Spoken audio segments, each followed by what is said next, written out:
tax burden is going to go up. I have to, Brad, I have to ask you a couple of questions about your background. We did this a couple of weeks ago. I asked you, and just to give a quick bio, you're from Northwest Missouri, and then you told me that you were involved in a telecommunications firm, right?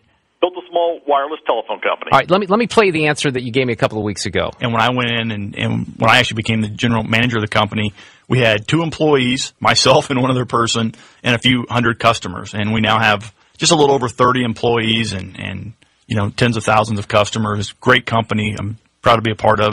Now, proud to be a part of it. We went into a different topic there. Now, are you still a part of that company? I do next generation planning. So there's a general manager that runs all the day-to-day operations of the company.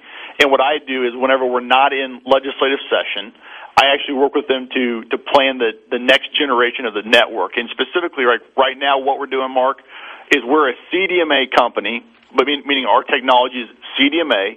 We have a 3G network, and we're planning our 4G evolution.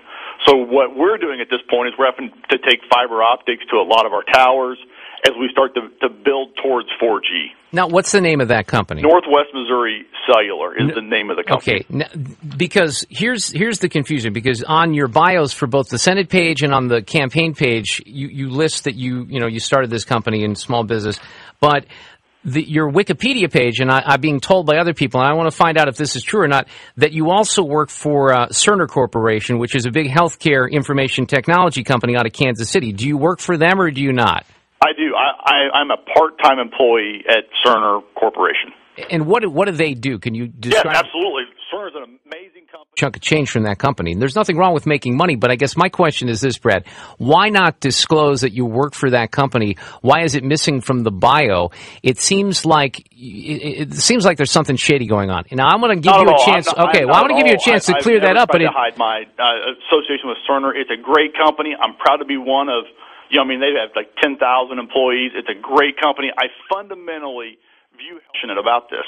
But why not say on your bios that you work for them? Northwest Missouri Cellular, have you been a general manager in the last 10 years with that company? I know whenever I went into the state house, when I was elected to the state house in 2002, is when they hired a day-to-day general manager. I mean, that's 10 years ago, and the reason that here's where the red flag comes up for me, is when it seemed like you were talking in the present tense about your relationship with that company. Now, you say you still have a relationship. I'll have to take you at your word for that, but it also seemed like you were leaving a big chunk of the bio out of the mix. No, well, if I did, I apologize. That is by no means my intention. I am very proud of what I do.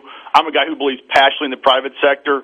I talk about, Northwest Missouri Cellular more because that is where I got my start in the entrepreneurial type of my first real company running. I mean, I owned some apartments and was entrepreneurial from that fashion. That's what we talked about. But in no way, shape, or form have I ever tried to hide my affiliation with Cerner. Great company, then great vision. Why not put it on the bio? Why is it missing from the bio? I have no idea why it's not on the bio.